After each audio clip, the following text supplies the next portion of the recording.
Good afternoon, ladies and gentlemen. Thank you so much for being here today. And I want to say good morning, Dr. Towns. My name is Lori Cunningham, and I serve as chairman of the Polk County School Board. We welcome you to beautiful Polk County. We are so delighted that you have this opportunity to get to know us a little bit, and also the opportunity for you to learn about us and for us to learn about you today. So I would like to begin by introducing you to each of our board members, my esteemed colleagues. I'm going to start with District 1 is Dr. William Allen. District 2 is represented by myself. District 3 is Miss Sarah Fortney. Happy Earth Day. Okay. Thank you. District 4 is Miss Sarah Beth Reynolds. Good morning. District 5 is Mrs. Kay Fields. Morning. District 6 is Mr. Lynn Wilson. And District 7 is Mrs. Lisa Miller. Hi. And at this time, I would like to introduce our staff that's in the room. I first want to introduce you to Mr. Wes Bridges. He is our general counsel for the school board. And we have Mrs. Linda Baldick, and she is our executive secretary to the school board. And back in the back, helping us with our IT information is Miss Wendy Winchester, and she's an executive assistant to our superintendent. So I think that kind of, did I miss anybody in the room? Okay. Next, I would like to review the interview process with you and our timeline today. We will have 2 hours for the board interviews. You will have around 5 minutes for an opening statement, and then each board member will have about each board member will ask a series of thematically based questions, such as student accountability, operation management, and instructional leadership.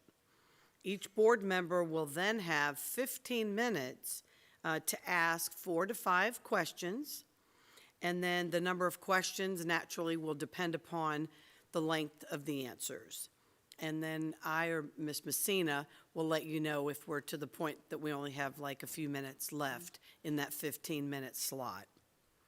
At the end of the interview, you will have time for any final thoughts, closing comments, or any questions that you might have. I do want to let you know that we will be taking notes during the interview so that we're able to go back later as we discuss our deliberations next week. Do you have any questions? No, thank you. All right. Well, we will start then by allowing you around 5 minutes for any opening comments or thoughts that you might like to share with our board. Wonderful, thank you. Dr. Towns, go ahead. Am I on? Here, is this ready? Yes, great, yes. Perfect. So first of all, let me just say that this has been a whirlwind couple of days that I have spent with the people of Polk. I started this week on Tuesday, which was my birthday, where I landed here on the ground, and I think I have enjoyed every moment since with the wonderful extensive tours that you all have put together and all of the community partners and staff who have engaged with the superintendent finalists. I just have to compliment the Polk community on what has been an impressive show of force, frankly, with everyone who's been involved, as well as helping, as Ms. Cunningham said, for me as a candidate to really have a better understanding of what Polk County Public Schools and the Polk community really is, which I think for whomever is selected will help get off to a fast start. Because in this work, I think it's very important that context matters and that you have to understand the context that you're operating in and the people that you're going to be working with. And so I feel like there's been a really strong foundation set there. As I think about what I want to share with you as we've been to all of these different areas of the Polk community, from Bartow to Mulberry to Lakeland to Davenport to Hines City to Auburndale, and places that we haven't been able to get to, like Poinciana and Frost Proof. I really thought about the areas that we haven't seen, which may be more rural and far-flung, I feel like I probably know those places because my story begins in a small, rural, far-flung place, which is Vienna, Georgia, in Dooley County, rural South Georgia. And when I was born, my mother was a 19-year-old sophomore in college. She is the oldest of 13 children, and my grandmother had an 8th grade education. And the December before the April that I was born, my grandfather tragically died in a car accident. So he died probably not knowing that I was on the way.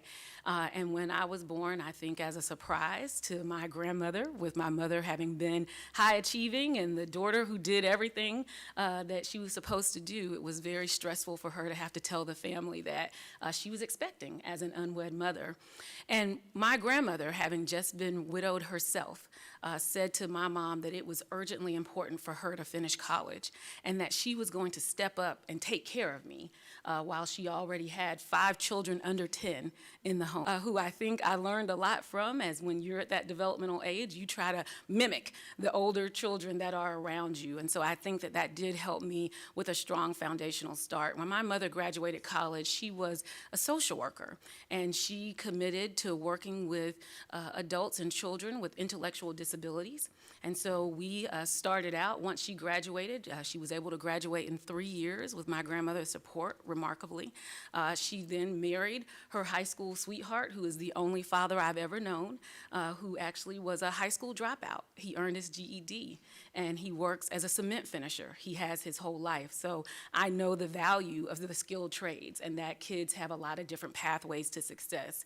And so when we moved out from my grandmother as a family, my mother was working in what at the time, this is before the Americans with Disabilities Act, before IDEA, there were training centers for folks who had intellectual disabilities, and that you had to be separated and isolated from mainstream education. And my mother was one of the early advocates around the work of saying that we need to make sure that all children and adults, regardless of their intellectual disability, have the opportunity to reach their full potential and live independent lives. And again, it was a value that was instilled in me from the beginning, that we need to make sure that people who are different have equitable opportunities to live full lives. And so from our time in Vienna, my mother decided that she would pursue an advanced degree, a master's in social work. And that's how we got to Athens, Georgia, a college town. My mother went to the University of Georgia to earn that master's in social work. And that's where I started public school. And when I started in my first public school, I arrived as someone, as I said, who'd never had pre-K or daycare. I just had a lot of love. But the teachers there immediately noticed that they thought I was a little behind, a language delay, a speech development issue. And so they put me in speech pathology classes. I worked with a speech therapist. And my mother tried to encourage that even though it didn't seem like I had this strong foundation, that like so many moms, she was like, but I think she's really smart. If you all would just challenge her, you know, and give her more opportunities, I think she could show what she could do.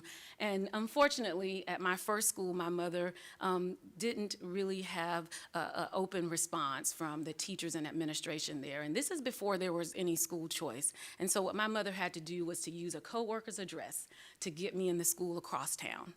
And so when I started my 2nd grade year, I showed up and there was a wonderful teacher, Miss Turnell Smith, who I think didn't open my jacket. She didn't look at what my folder said from my first school, and instead, she was determined to see what I could do. And she was determined to pour into me like I was her own child and what potential she wanted to see in me. And by December of that 2nd grade year, she told my mother, I think she ought to be tested for the gifted program. And of course, my mom was like, I knew it. I knew it all along, like every mom. And so I did get that opportunity for the gifted program. And then in 3rd grade, I had another wonderful teacher, Miss Gardner. Miss Gardner was a master at small group instruction and differentiated learning. And she said to my mom, I'm going to just give your daughter the opportunity to work at her own pace. And I'm just going to see and move her along through the curriculum. And at the end of that 3rd grade year, she said to my mom in the final conference, she says, well, your daughter's actually finished the 4th grade curriculum. And so I skipped the 4th grade. And I tell that story because it's the power of public education that brings me to this work. I have a personal testimony. I know what a difference that it makes. And I had 2 highly effective teachers in 2 years that took me from being a child who was behind without a foundational pre-K experience to being where I am today.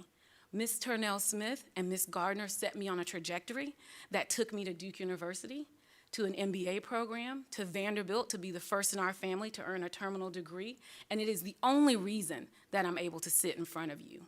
And so my transition from the private sector to work in public education was because I wanted to serve the teachers and school leaders who had poured so much into me and made a difference for me and for my family, that in 2 generations, we went from my grandmother with an 8th grade education to my mom, the first in our family to go to college, to myself, the first in our family to earn a terminal degree. And we're really proud of that, and that wouldn't be possible without public schools. And so my commitment is to serve teachers and school leaders so that all children get the kind of opportunity that I had in my public K-12 experience. And so as I worked through my private sector career, 10 years advancing in banking, working with Fortune 500 companies, as well as small businesses with economic development, and building a strong foundation in finance, as well as starting my career in technology, I think all of these experiences contribute to my ability to be effective and make a difference in the public school administrative positions that I've held since 2010 in Tennessee. And since I switched careers and started in public education, I've had the fortunate opportunity to work for great leaders like Dr. Jim McIntyre, who you've met. He gave me my first job in education in Knoxville, Tennessee, where I was able to start as Director of Human Capital Strategy and then move on to Chief Accountability Officer, which then led to the Commissioner of Education at the time in Tennessee approaching me about the opportunity to be Assistant Commissioner of Data and Research at the Tennessee Department of Education, which was an opportunity that I took on. I worked for Commissioner Candace McQueen and Governor Bill Haslam, where we really shepherded in the next era of accountability with the Every Student Succeeds Act and the work that we did around accountability and assessment. So I'm deeply versed in state policy, and I actually really led the writing and the development of the state accountability framework in Tennessee, which I think is very unique and different from what you all have here in Florida, but it really put us on the map in Tennessee in terms of innovative accountability systems that are improvement focused, not status focused, improvement focused. Really, that's what we want to see in public education. It's not about sorting and ranking. It's about getting better for kids every day. And that's the kind of accountability system that I worked to create in Tennessee. From the State Department of Education, I moved into Hamilton County Schools, which is where I work now as Deputy Superintendent. And in Hamilton County, I've had the great opportunity to work with another leader, my superintendent, Dr. Brian Johnson, who is the current Tennessee Superintendent of the Year.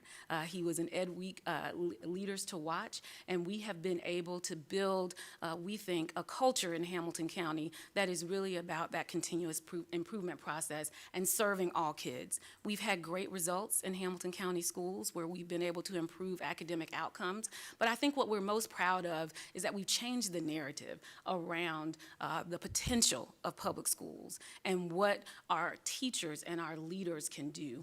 That standard of excellence, the pride in public schools in Hamilton County is what we've been able to accomplish over the last 3 years. And as I look at Polk County Public Schools and the foundation that you all have and what Ms. Byrd has been able to accomplish over the last several years, I think that Polk County Public Schools is also poised for the next level of performance and that community buy-in and that community trust that all of our public schools are excellent places of learning for our students. I said when we arrived in Hamilton County Schools, Dr. Johnson and myself, that we want to be the first choice provider of public education for all families.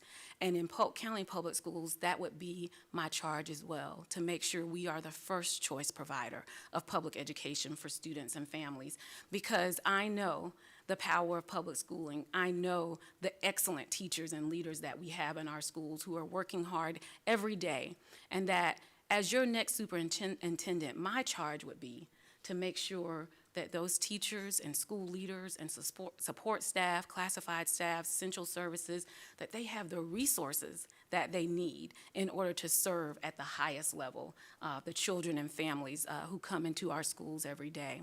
And so I really want to say to you all, as I end my opening statement here, that I am really honored and humbled that you would have me to be a finalist, to be able to meet your community and explore the possibility that I might be the next right leader for Polk County Public Schools. And I welcome your questions. Thank you. Thank you. I'm going to go ahead and start the interview with a few general topic questions. So my first one is, I would ask you to please introduce yourself. I know you kind of have, but you're Yes. welcome to add Yes. if there's anything you'd like to include. And then if you could choose one word or perhaps one phrase that best describes you, what would it be and why? Great. Well, by way of introduction, I just think as we, again, continue on this theme of context matters, I do believe that I have several points of intersection and connection with what a diverse community that Polk County Public Schools serves would be looking for. As I said, I started my life in a rural small town in Vienna, Georgia.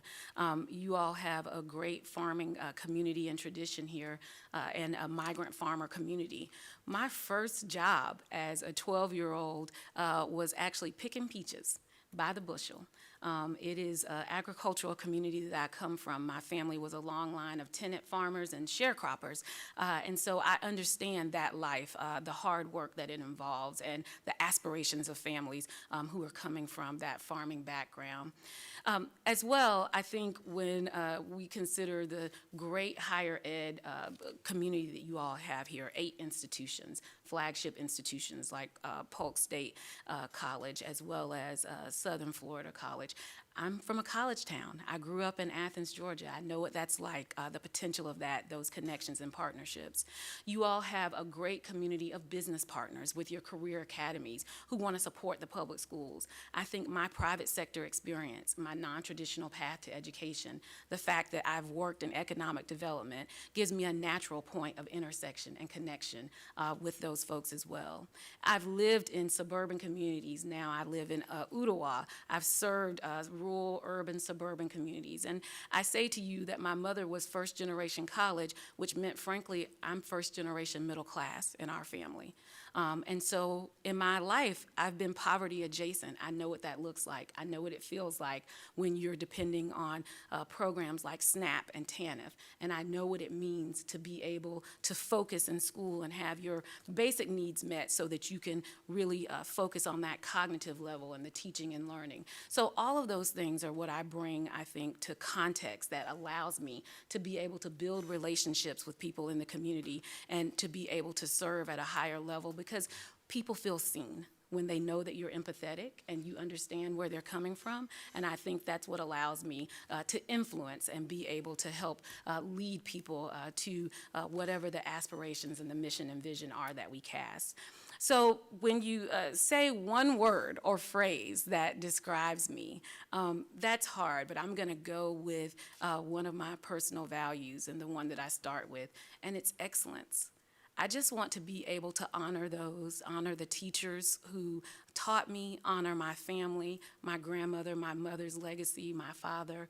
And the way that I do that is by trying to exemplify excellence in everything that I do. I said this last night. It's a great phrase, and I think that it was represented to me by my mother. How you do anything is how you do everything. How you do anything is how you do everything. And so what I think people who know me would say is that I really try to maintain a high standard of performance and encourage others to maintain that high standard. And excellence encompasses a lot of things. It's servant leadership, it's customer service, it's empathy, it's kindness.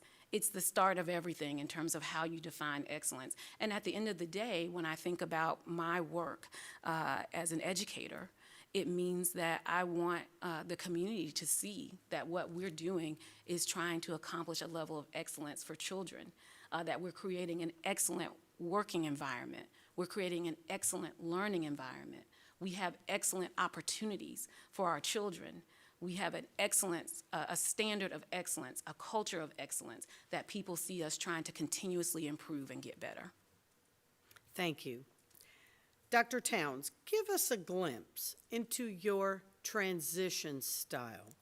Please share how you will get to know our school district, learn about our wonderful staff and our incredible programs, how you will evaluate our financials, integrate into the community, and so on. Yes, so this is an excellent question, and I've thought about this a lot as I've considered the opportunity that you all have provided for me. And one of the things that I'll say about transition is that the first things first, whenever you're coming into a new environment, you really need to listen. Listen to the people who've been here, who have the institutional knowledge, who have the deep community roots, of which you all have many. People love Polk County. I mean, everyone has told me that they have family histories, multiple generations, and so there is no way that I would come into this environment and think I know better or know more than the people who've been here. So I'm a very careful listener, and that when I talk about a listening tour and going and just sitting down and talking to people, and frankly, giving people the opportunity to tell you their story, what their priorities are, it's relationship building, but it is the way too that you really get that knowledge base. That foundation from which you can build as you start to think about what might be places that you can improve, areas of challenge that you can address. So I would start with listening. I don't think I want to come into any situation and start, as you would say, turning over tables. I just want to get to know people and really assess the landscape, and that really starts with getting to know people and building those relationships through listening. When I think about how I would learn about the district, one of my strengths, if you've ever done that little ditty called Strengths Finders, is called input. And nobody's ever heard of input. They're like, what does that mean? You have a strength of input? And input really means that I love to gather information. I am a resourceful person. I like to research things. I like to read things. When I said in my semifinalist interview that I've read a small library on Polk, I meant it. I like to absorb information from multiple sources. And so that's what I would be doing. I would be looking at artifacts. I would be reading instructional frameworks. I'd be reading procedural manuals. I'd be reading policy documents. So I would be trying to absorb information from multiple sources. What I've done now, watching your YouTube channel, looking at your social media post, and those are the ways in which I think I try to quickly acclimate to what's been happening from those multiple resources and research areas. When you think about evaluating the organization, I've taken a look at the org charts that you all have posted. I've looked at the staffing plan already, and I think it's really more about understanding how those work in practice, right? Because there's always what's on paper, and then there's what's happening in reality. And so you really need to get an understanding for the connection between what systems and structures have been articulated and then how those are operating in actual truth. So that means that I'd have lots of one-on-one conversations with not only central services and senior leadership, but also school leaders, roundtables, town halls, teacher talks. I really love to engage with people and certainly with group dynamics, and you all are so large, I would need to be moving across the county, right? I don't want people to have to come to Bartow or Lakeland to be able to talk. I want to go and meet people where they are. And frankly, it makes people more comfortable. They open up to you when you come to what they're familiar with, and that they can give you a sense of what their context and environment is. So that's the way that I would learn. When I think about the financial aspects, I've read your entire CAFR report, the 2020. It was a draft version, so I don't know how the final version has changed, but I read your 2019 CAFR. I read your budget document. You can understand a lot about an organization by reading their financial history. So I would certainly then love to take that information and match it to what your acting CFO would say, what the people who work in your financial services would have to say. I think the way that the Florida education finance program works is unique. Categoricals are unique. I was saying to somebody, I compare it and contrast it to what we do in Tennessee, and it's a very different model in terms of our basic education program in Tennessee is absolutely a funding formula, which we say is not a spending plan. So we get allocated dollars from the state of Tennessee, and then we're able to distribute those in terms of a local control decision. I have noted that there are several categoricals where the state legislature here really directs how the money is to be used. And so when I think about that, it's versus what I would call Tennessee. I thought about this analogy. Tennessee is like a Play-Doh, right? You get a pound of Play-Doh in terms of the dollars that you get, and you shape it how you want to. What you all have is puzzle pieces. You have puzzle pieces, and you have to put the puzzle together to make the picture that you want in alignment with your strategic plan and goals and the priorities and needs. And when I think about a puzzle that you have to put together, and this is not a simple puzzle, y'all. We're not talking jigsaw. We're talking 1,000-piece puzzle. I feel like it requires a level of sophistication and financial acumen, which I believe that I bring to the table. In some ways, I think of it as like financial engineering, which my background is engineering before I got into investment banking. And so I feel very well prepared to be able to look at all the pieces that are there and talk to the folks who've been on the ground, this, as I said, the acting CFO and the financial services people, as well as you all who have familiarity with the budgeting process, and then we can build that financial plan, as I said, the financial engineering that needs to happen to be able to move forward the goals that you all have with the limitations and restrictions that are there from the different buckets of money that you get. So I think that I've spoken to financial evaluation. The last thing, integrating myself into the community. I think the way that you integrate yourself in the community is really get involved in the community. So and everywhere that I've been a part of local community boards, organizations. You all have here Polk Vision, which I think is very similar to Chattanooga 2.0, which we call a unifying backbone organization. So I've gotten very involved with Chattanooga 2.0 being a part of the steering committee. We have a children's cabinet in Hamilton County. I serve on the executive committee of that children's cabinet. We just launched our Hamilton County Schools Foundation. I am a founding ex officio board member. I am involved with my local public service sorority in Hamilton County Schools, and so I would look to do the same here in Polk County. And getting involved with the faith-based community. I have a strong foundation of faith in my family. We're Baptist, Southern Baptist, and so I would look to get involved in the church community here. And so the way that I would seek to integrate myself in the Polk County community is to really just get out there and get involved. One of the hardest decisions as I've seen all these areas is be like, where would I live? I'm like, every place is great, and it has, and as I said to someone last night, and everybody tells you their place is the best place. And honestly, once they finish talking, I believe it. I'm like, yes, Mulberry is the best place, but so is Bartow, and so is Haines City, and so is Davenport. And so all the areas have their strengths, and I think once I would select a place to settle, then it's just about getting involved in multiple communities in the various areas that I have an interest. Thank you. Very quickly then. Dr. Towns, we have several quality finalists for this position. Why should the board select you? You absolutely have a rock star contention of finalists. I have to say that. And as I said, I know one of them personally, Dr. Jim McIntyre. He is a mentor and a friend and a person of the highest character and quality. As I've met Dr. Border and Mr. Hyde and Mr. Ramirez, all of them bring, I think, the same type of passion and commitment to the work. But I do think there are some things that distinguish me, and I've talked a bit about them, but I do think that I have a unique set of experiences, a diverse background, and the one thing I've heard as I talk to people about what does the Polk County community need, they say, well, there are different needs. We're a very diverse place. There are different interests as you go across the county. And so that means you all have to hire a superintendent who can connect with all of those different needs and keep at the top of mind the priorities of all those communities and be able to authentically, not to have to remind themselves to think about the frost proofs of the world, right? That you think about those folks because you actually have a connection in your background and in your experience, and that no one feels left out. I've heard a little bit of that as I've been here, that some folks are like, well, I feel like my area is overlooked.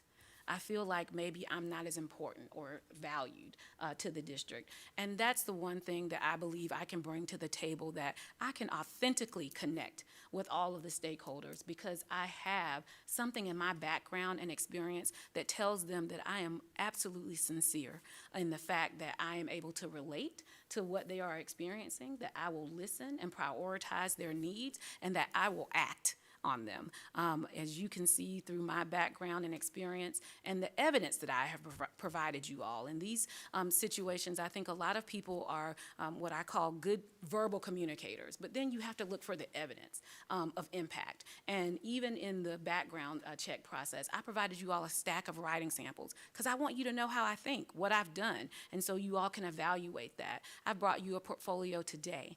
When you look at my history, I think that there's lots of evidence that says the things that you all are looking at, that you want to address as you move to the next level of performance and what the future of Polk County will be, that I've got evidence that I'm able to move and deliver on those things with a sincerity of background and purpose, and to be able to actually execute at a high level and bring the excellence that everyone expects from our public schools.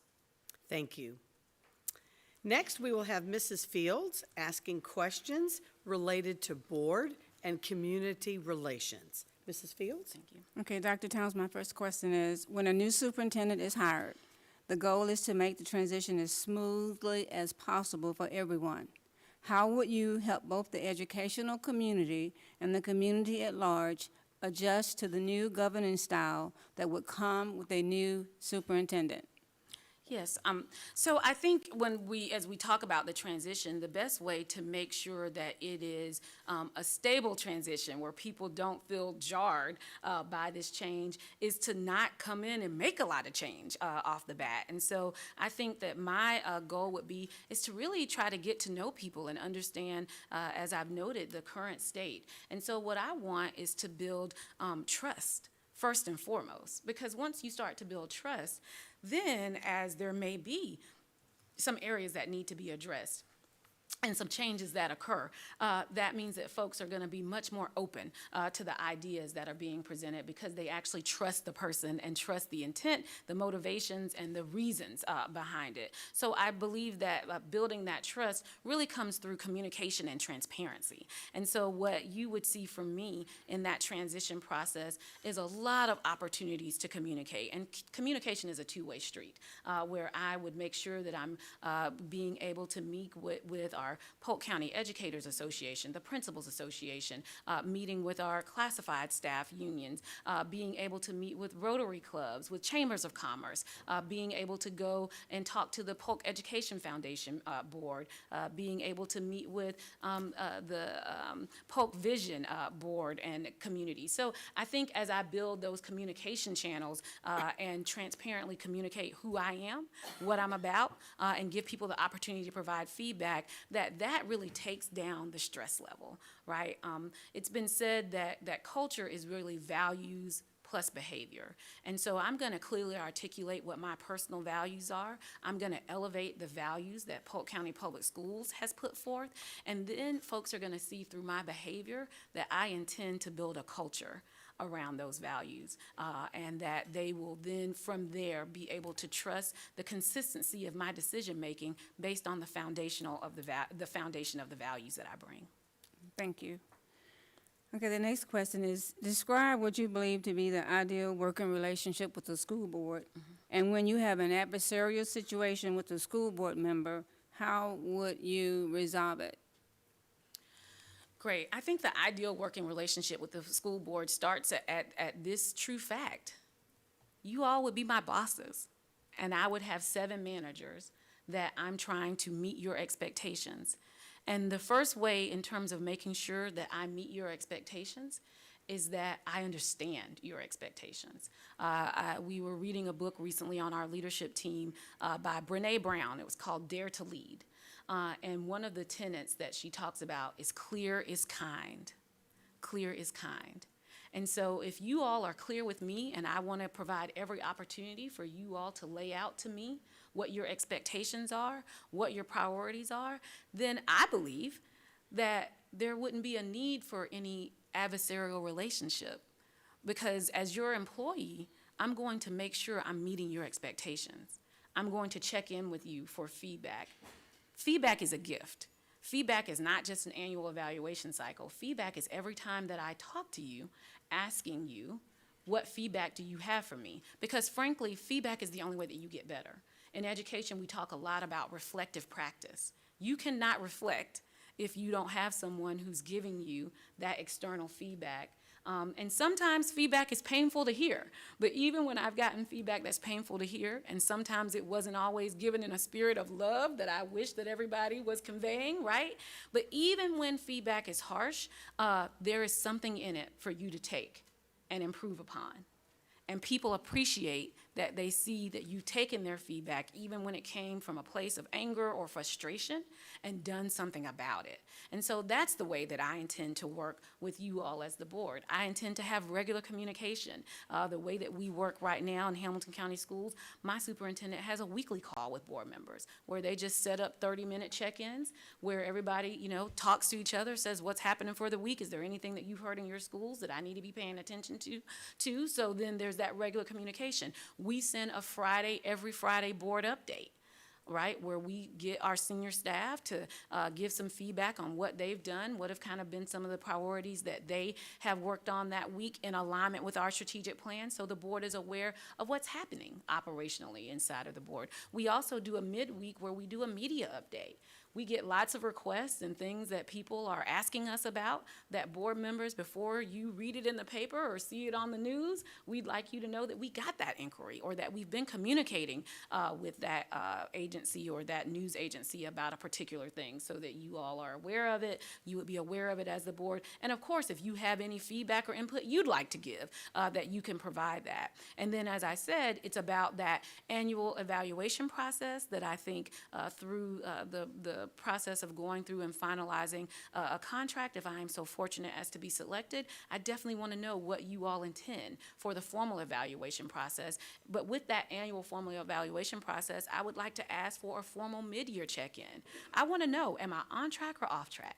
So that there's no surprises. And if I'm off track at mid-year, trust me, I'm going to do my best to get on track by the end of that evaluation cycle. So building in those feedback loops. And then the final thing I'd say around communication is making sure that you all set for me, and that we work with each other around a clear communication protocol when it involves staff as well. Because I am your employee as superintendent, and as superintendent for the district, the folks who work in the district, they would be the superintendent's employee, right? And so we all have to make sure that everybody's clear on communication channels, and how if you do an outreach to somebody who's on the staff, then at least I would be looped in and know what that outreach is, or to be able to redirect and get to the right person. So I think it's very important to establish a communication protocol that we all agree on. And so I believe all of those proactive steps mean that we won't have an adversarial relationship. I intend to have a good working relationship with all school board members, and I intend to meet your expectations. Thank you. In your role as superintendent, how would you ensure all stakeholder groups are fully engaged with schools? And why is diversity important to you, and how do you ensure it? So I think when we talk about engagement, it really goes back to what I have commented on, that people engage when they feel invited, when they feel welcomed, when they feel valued. And I think the first thing we need to do is to make sure that all of our stakeholders know they are welcome as partners. And particularly families and parents, they are absolutely welcome. We serve their children. Their children are the most valuable, precious thing to them, and so they absolutely have a right to, and we should expect that they want to understand and know what's going on with their schools and with their children.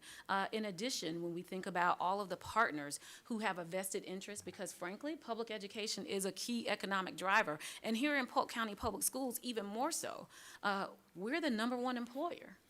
right? So we, in a very tangible way, impact the economic development of the area. So we would welcome and should welcome the business community and other nonprofit stakeholders, our civic elected officials from all the municipalities. They should feel as though we welcome their feedback and input into the district. And so that welcoming creates the opportunity for engagement. I think that in this pandemic, one of the things that have come out of that I hope that we keep is that there are different ways to connect with people that doesn't require that they come to us, right? And so I think we got to continue to be innovative about making it convenient to engage with us.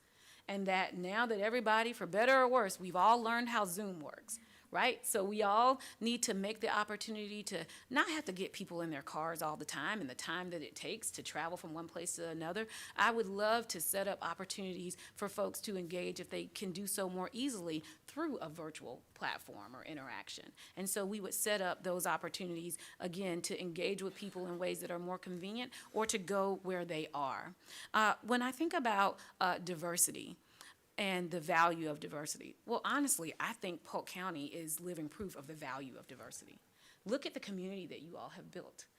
When I've heard several people talk about quality of life,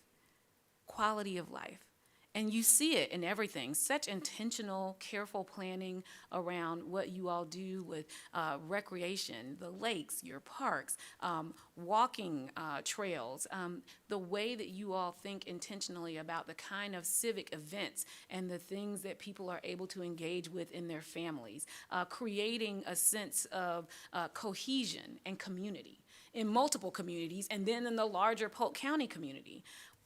It's all about diversity being a strength. And I have met folks from all walks of life in these couple of days, and everybody feels this affinity and kinship to Polk County. That's the strength, right? I mean, because no one place, no one group has the best ideas. No one background has the best ideas.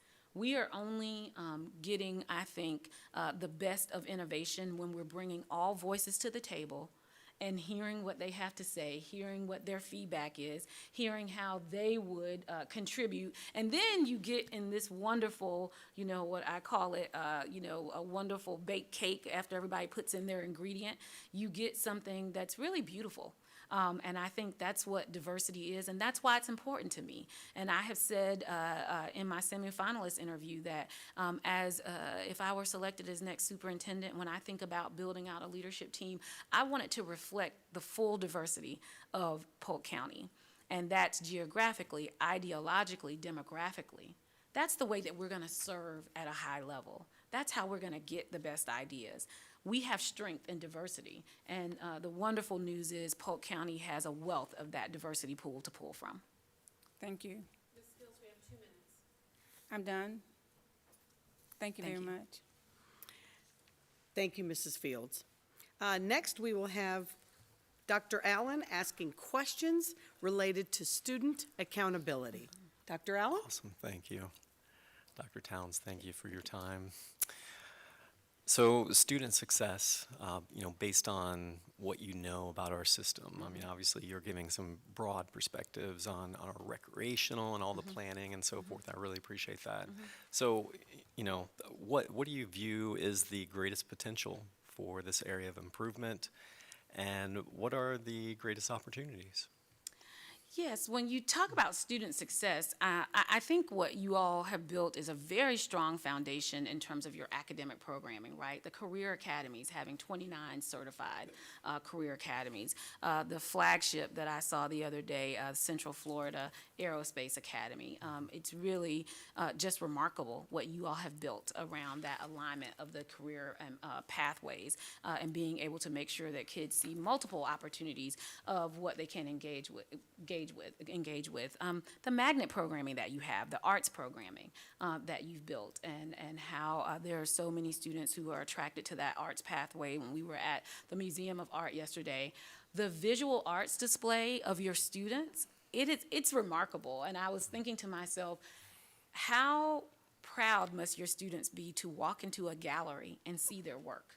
How impactful must that be towards what they believe about themselves, to see their work alongside professional artists displayed in a way that is, first-class professional museum curation. So those are the kind of opportunities and experiences that you all have built for children here in Polk County. And so I think that that's all strong, that you all have that academic programming and those opportunities to really have kids explore their interests. The question, as you think about opportunities to build on that, right, is about what I say are the foundation, right, the foundational skills. What do children need to know in their pursuit of literacy and numeracy skills? And I think I see opportunities there around that alignment to what are the basic needs of kids to be able to be successful and frankly be able to set their own trajectory in terms of having those solid academic skills. Because even if you don't go to a four-year college, what kids are engaging with in the workforce is that it's all this digital technology. It's constantly retooling as things are changing. So our students need to be able to think, critically think, learn how to learn, be able to reteach themselves. And that is about a strong foundation of literacy and numeracy. So when I look at some of the academic outcomes, you all have places that are first in class, A-rated schools, very strong academic outcomes and results. And then there's situations where we don't have that kind of outcome or result, or that we have groups of students who haven't accomplished that outcome and result. And so that tells me that there is opportunity around intervention. What do we do when kids aren't learning? What do we do to support those kids who are struggling, readers, who are struggling with that numeracy foundation? How do we build in extra supports for them? How do we capture more opportunities for time on task? Because frankly, when you're behind, you need more time. You need more time to interact with the standards and the skills. And so how do we get that time with kids? How do we build in, again, this is coming out of the pandemic. I think we're going to have more opportunities than ever for families to be able to engage with learning tools on the weekends, on the evenings, in a way that allows flexibility for families, but gives children more opportunities to catch up when they're behind, not to mention formal after-school programs, formal summer programming that we can engage with. When I think about whether or not we were talking about this with Mr. Cochran around some areas where kids aren't connecting to an interest. Even though we've said that manufacturing is a big area of economic development, students aren't necessarily choosing that academy pathway, right? So there's a disconnect there. How are we making sure that students understand the opportunities that we're presenting and why this is an opportunity that they might want to explore? How do we then make sure we get the educators that build that connection and that engagement for students to be able to want to opt into those pathways that are going to help them successfully launch? So I think those are some of the things that I've been thinking about just at this cursory view, but I would dig very deeply into what is the curricula, what is the instructional framework, what is the intervention framework, what are we doing for master schedules? Those are all the questions that would need to be answered to really understand where are the areas where we can seek to improve our academic outcomes for students.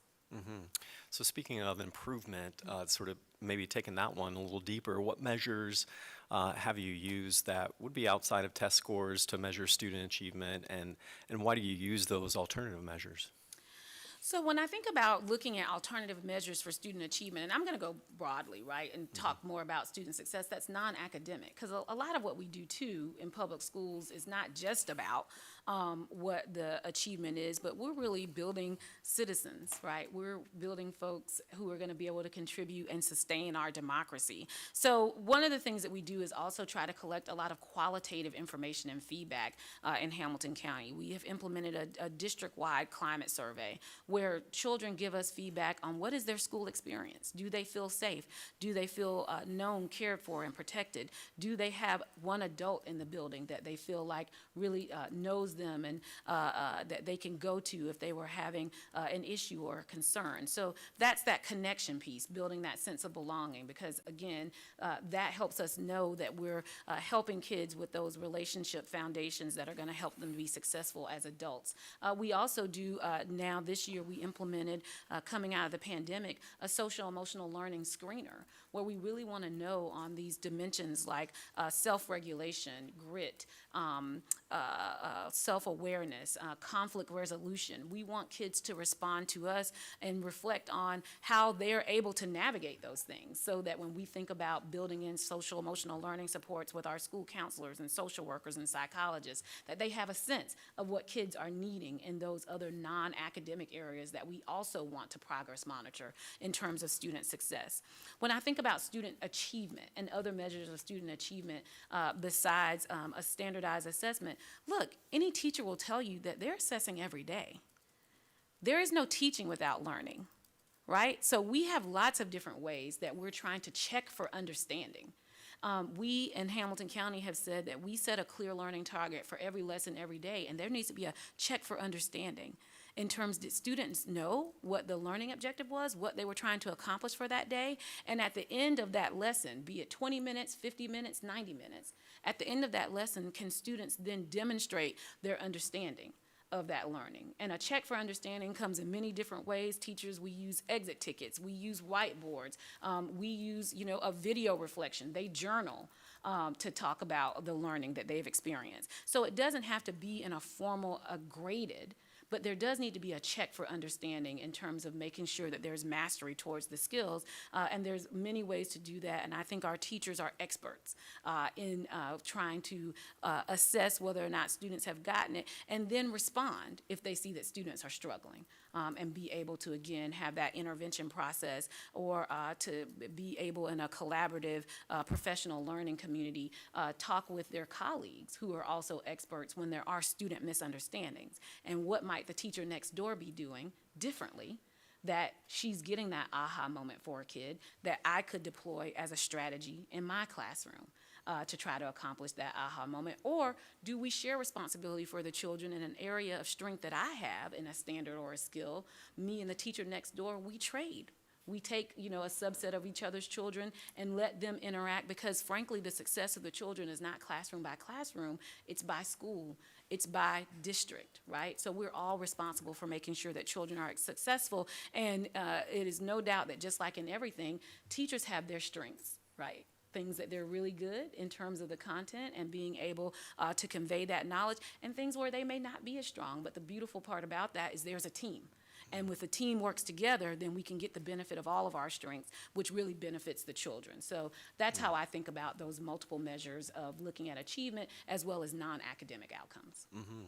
And you touched on it a bit in regards to, assessing our staff. So, how have you held staff members accountable for student achievement while balancing those demands? Yeah.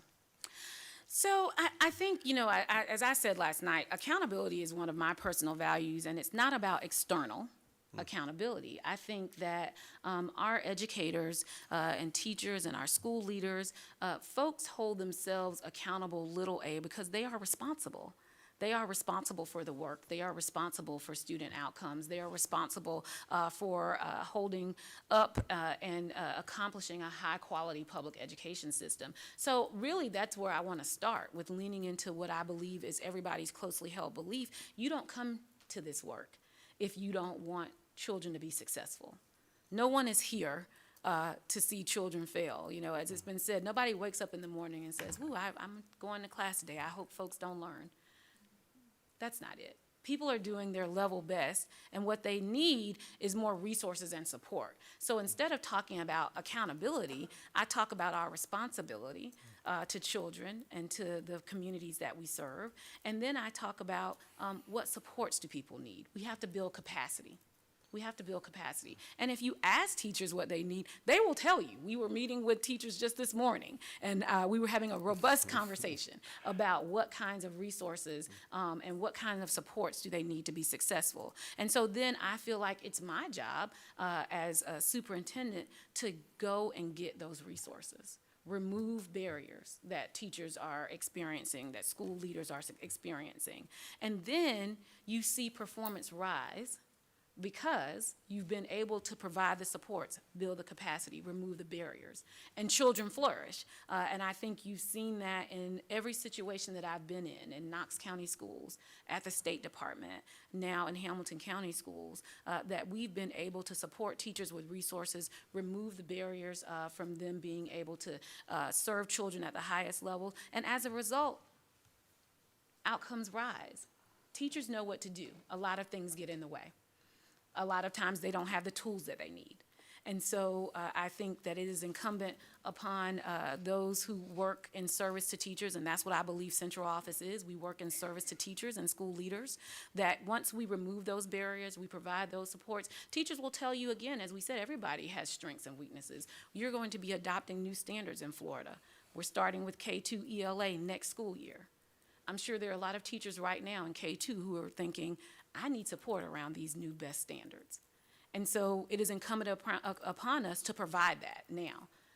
In the 22-23 school year, it will be K-12, the new best standards for ELA and math. Now's the time to start building capacity so that people are prepared for that shift and they can serve children at the highest level and get the instructional materials that they need in order to help kids be successful.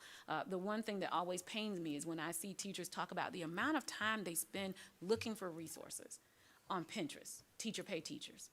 You shouldn't have to do that. You shouldn't have to spend your personal time looking for the resources that you need to be able to support your kids to be academically successful. That's the job of central services, to provide a suite of resources, and then it becomes the teacher's option as to whether or not they want to go and get some other supplemental things, but not a requirement that they honestly don't have the instructional materials that they need. So that's what I would think about. It's not about leading with accountability. It's about leading with support and capacity building and leaning into the fact that all of us who work in public education, we feel and we know that we're responsible and that we tap into our mission alignment. Thank you, thank you. Okay, on time. All right, thanks. Thank you, Dr. Towns. Thank you. Thank you, Dr. Allen. Next, we will have Mrs. Miller asking questions related to operations management. Ms. Miller? Hello, Dr. Towns. Hello. Nice to see you again. Good to see you.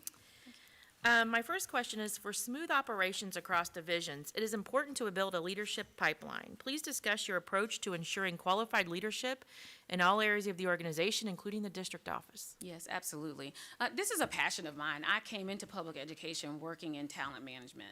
And so my background, you all know, was finance. And I was like, I'm landing in human resources, what to do here and how to build that knowledge and skill set. But as I've said, I really am attracted to public education because it is about the people.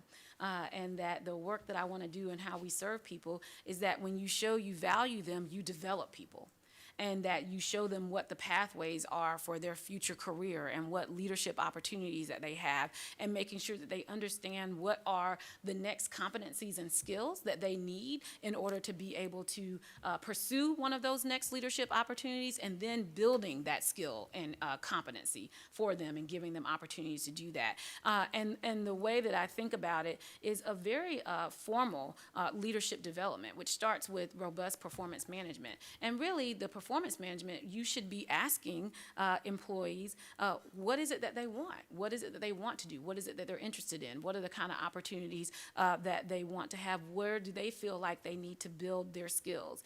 Once you hear from an employee what it is that they want to build, how they want to grow themselves, then I think every manager is responsible for setting out that roadmap for how are we going to support them to build those skills. And so if it means that we're helping folks to go to different conferences and opportunities, if it's going back to school, then we find ways to do that. If it's getting certifications, we find ways to support them in that. If it's matching them with another employee who has a strength in that area that they can shadow, that they can then go and help build that skill set, creating mentoring. We talk a lot about mentoring for our teachers and new teachers in particular, but we don't necessarily talk about mentoring when it comes to central office leaders, and they need mentoring too. I have a mentor, and I am at an executive cabinet level. So folks need opportunities to talk to folks and be able to develop those skills and have a really intentional process.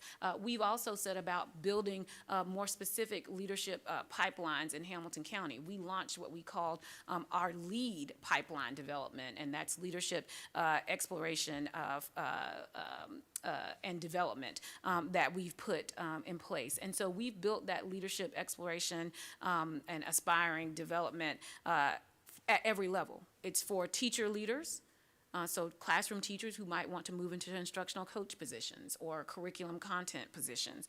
It's for folks who want to aspire to assistant principals. Then we have a level for assistant principals who want to aspire to principals. We have a level for central office leaders who want to become supervisors and directors, right? And so we've built that pipeline out at every level, and there are pieces that we're putting in place. I talk a little bit about the McRail Balanced Leadership Framework. We really subscribe to also what we call high reliability organizations and organizing around high reliability principles. And we make sure that all of our staff, classified and certified, know what those are, and that they're getting that foundational training. And so that way, when we talk about book studies, I've mentioned Dare to Lead. We just read The Infinite Game by Simon Sinek. We do a lot of leadership and pipeline building because we're intentional about the kind of what we call it academic stimulation, intellectual stimulation that we have amongst our staff. So we're always growing people, always asking them what it is that they want to do and accomplish, what do they need to learn, and then we're being clear about what are the skills and competencies that you need for the next opportunity that you want to pursue. And then whenever we look for that next promotion, if a job becomes available or we've created an opportunity, we give everybody the chance to apply and compete, right? So many times people have said that I feel like I never had the opportunity. This person just got put into the job and I never was able even to apply. And it's really a strong part, I think, of a healthy culture that we make it known when there's an opportunity and that folks are able to self-nominate. Now, we tap people, you'll say, like, I think you'd be great for this job. But when I say I think you'd be great for this job, you also get to apply for this job. And if I didn't know about a person who may be great, they get to self-nominate. That way people feel empowered about their career, and they know that they can take the opportunity for the next step. So that's how I would think about succession planning and leadership development, and making sure that we're intentional and that every employee has that professional learning plan, that growth and development plan, and that we understand where our employees want to get to, what are their professional aspirations, and then we support them to get there. Thank you. The next question is, besides salary increases, what rewards can you offer employees that would help them feel respected, valued, and needed? Yeah, that's a great question. We talk a lot about this in Hamilton County, and one of my common refrains is, look, this work is really hard, and we have to make sure it's manageable and sustainable for people. And so when I think about rewards, I really translate that into working conditions. It's work-life balance. It's the small things, like when we say, look, we don't email each other after 8 or 9 o'clock at night because unless it's an emergency, I don't want to interrupt your dinner and your downtime. We don't expect people to have to come in on the weekends unless there is something that is urgent. Otherwise, we don't ask that people have this expectation that they have to be on call at all times because there will be emergencies. Right? And so you want to make sure that you reserve people's energy level so that they don't burn out, so that you only have to, if you will, pull that card when it truly is something urgent. When we think about the kind of rewards that we've built, it's around things like wellness clinics. I noticed that you all have wellness clinics. We've implemented wellness clinics this year, and we also have a pharmacy component. And the pharmacy isn't just prescriptions, it's over-the-counter things. But we found employees that we said that they, that have told us that they had a medicine that they had to buy for their special needs child. This just was a story that our new CFO was telling me. And she said that that medicine on her prescription from a third-party provider that wasn't our health clinic was costing her on the order of $2,000 a month. And she said that she went and got it from our clinic, our pharmacy, for less than half the price. And so that's a real benefit to people that has a monetary value, but it actually didn't come through compensation. When I also think about how people feel rewarded, it's about recognition. We take a lot of opportunities to give not just the big recognitions, Teacher of the Year, Employee of the Month, but we have small shout outs, HCS Heroes, our I Am Hamilton campaign, where people get to get nominated for the everyday things that we know our employees are doing that make our system better, that make lives better for children and families. And so we want to acknowledge that. And when you acknowledge that and recognize people for it, it shows that you value even the small contributions that are not in the line. limelight. And frankly, it creates this culture where people want to do more of that because they see that you value those types of small, everyday continuum. When I think about other rewards that we have for employees, it's things like getting those discounts and opportunities from community partners. We have a lot from the museum to retail locations where people just give, and we create this opportunity for them to provide teacher discounts, employee discounts, even for health and wellness. We have partnerships with gyms and the YMCA. So those are all the kinds of things that people can see a community is wrapping around them as educators and employees of the school district, and that they are valued and that they do feel respected. And when it comes to respect, I think that the biggest thing, again, around creating a working condition is that we listen. We set up all of these opportunities for teachers to participate and drive policy decisions. We establish a teachers cabinet. And we have 25 teachers from across the district who meet with myself and the superintendent every month. And they just get to tell us what's on their mind. They're the greatest conversations that I have besides the conversations with students. And that we get to then present to them things that we're thinking about and ideas that they might have for where we go before we make a policy implementation. And so when folks are listened to in every decision, when it comes to curriculum adoption, when it comes to even when we're thinking about transportation and our custodial services, we ask teachers for feedback on our custodial services, and we heard a lot. And then we put teachers on the committee to help us select a new custodial services contract, right? Because we're like, you are the ones who have to live with the quality and conditions of your building, so we want to hear firsthand from you. And then you can participate in changing what you don't see as having been working in the past. So all of those things, I think, are a part of folks feeling really valued beyond just the monetary compensation. And I can say that in Hamilton County, we've gone from 84% teacher job satisfaction to 90% teacher job satisfaction. We've gone from first-year retention of 74% to first-year retention rate of 86%. And it's because of all of these things. It's not one thing, but as you noted, it's not just compensation. It's all the ways in which people feel like they come to a place that respects them, values their work, and wants them to be there. Thank you. Okay, I'm going to skip a couple of questions down. This is my last question. Describe your ability to cultivate a disciplined, safe, and orderly school environment. And I'm sorry, the first part of your question, could you just repeat the first part? Sure. Describe your ability to cultivate a disciplined, safe, and orderly school environment. So in order to cultivate a disciplined, safe, and orderly school environment, I think it goes back to, again, at the very top line is setting clear expectations.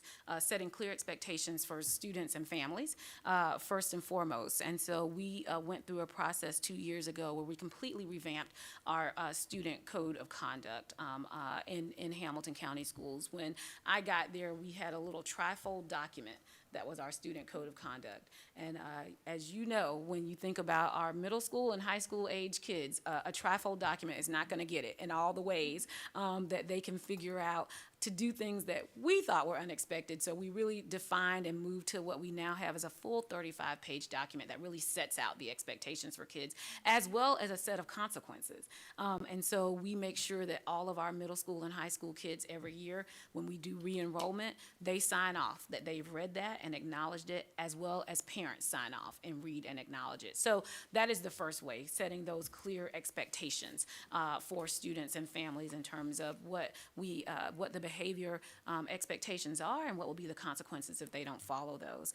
When I then think about how we move that into the operations of the schools, we've tried to make sure that we support teachers in being able to have strategies and behavior supports, as well as training on behavior management. We use something in the Hamilton County Schools that we call the COMP program, and it's Classroom Organization and Management program. And so what teachers are able to do is really think about, first and foremost, to create that disciplined, orderly environment, how do you run your classroom? What are the routines? Because look, kids need structure, right? Their frontal lobes are not fully developed. They lack impulse control. So if you want to make sure that you're keeping a handle on things, you have to set up a set of structures and routines that kids know what to expect and follow them, so you have less of what I call, time for shenanigans, for kids to be off task and doing things that you did not expect, that can lead to, right, those behavior distractions and infractions, if you will. So it's really setting up a strong classroom management protocol that kids understand the expectations.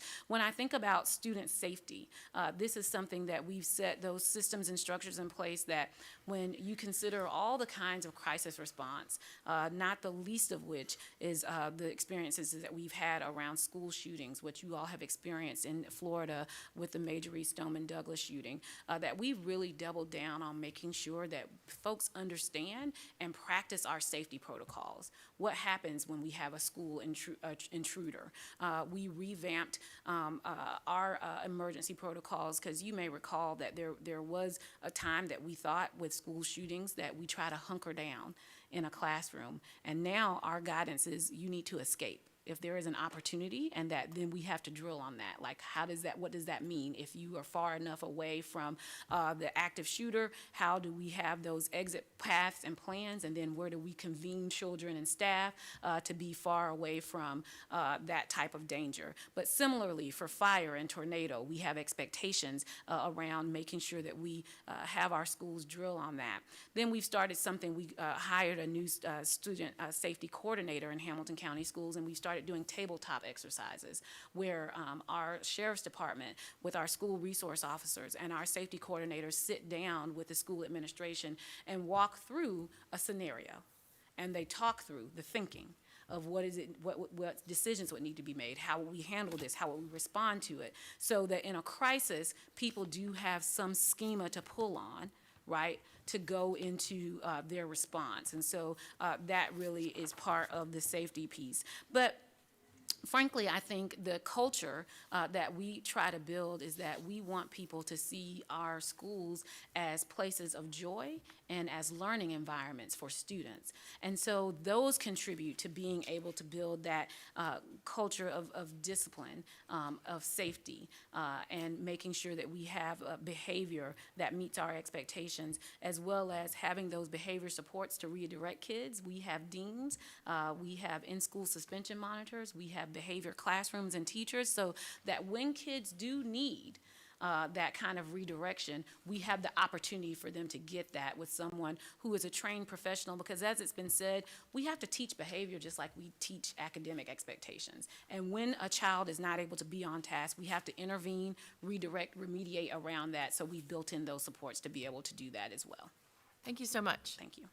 Thank you, Mrs. Miller.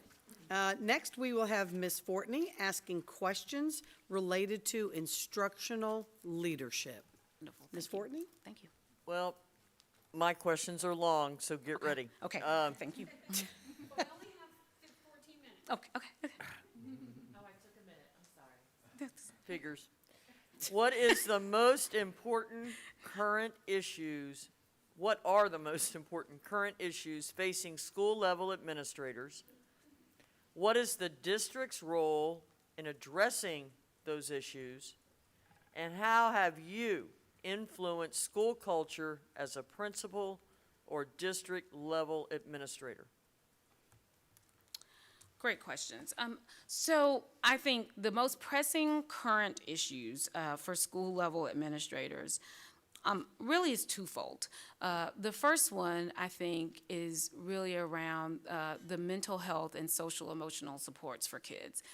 We have had a year that's unlike any other, that could not have been anticipated in terms of what we have gone through collectively, and I call it a collective national trauma.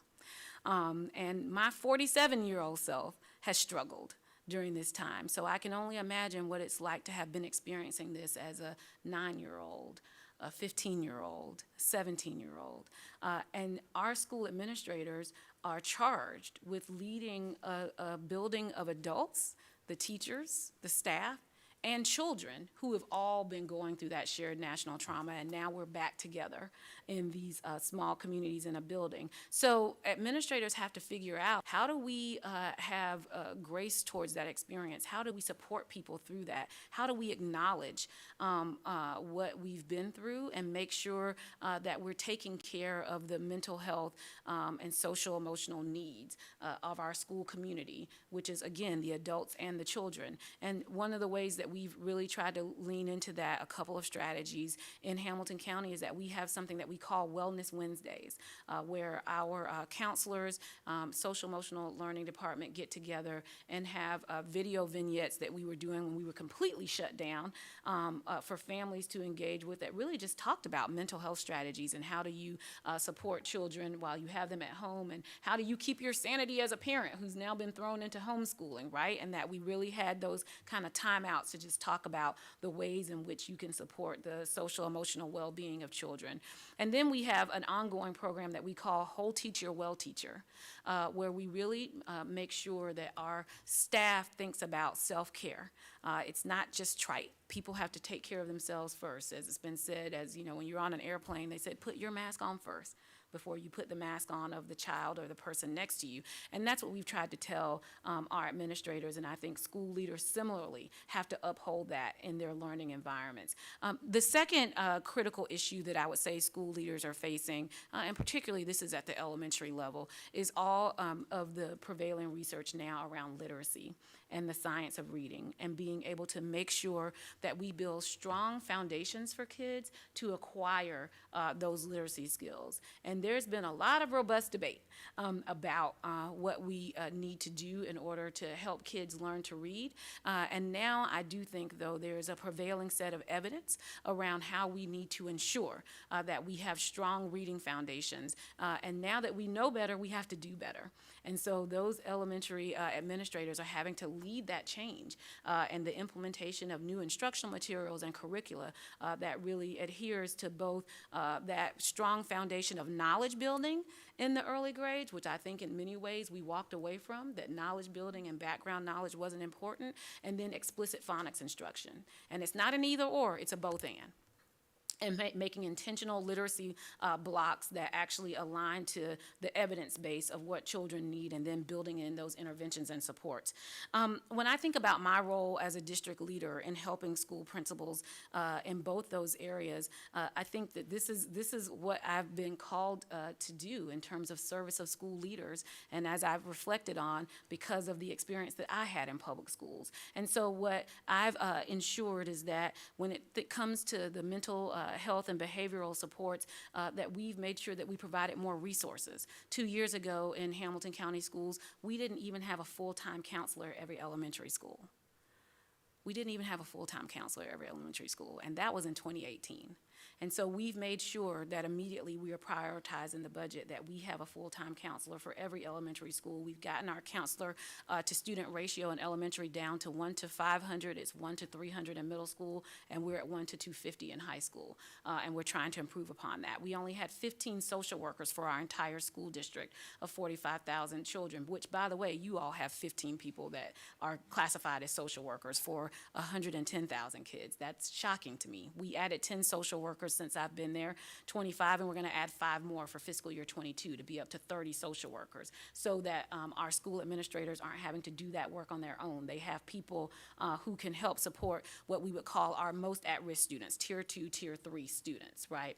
When it comes to the literacy instruction, what we've done is make sure that we've provided that high-quality instructional material. We led a process, a year-long pilot process, where we piloted 2 curricula, CKLA, core knowledge, and EL education. EL education was something that I went and did a school visit in Louisiana, and I saw them working with that curriculum and how kids were engaged in rich, meaningful text, had that explicit phonics instruction, building that background knowledge about the world, and I thought to myself, this is what we need. This is why teachers don't need to be spending their whole night looking up resources.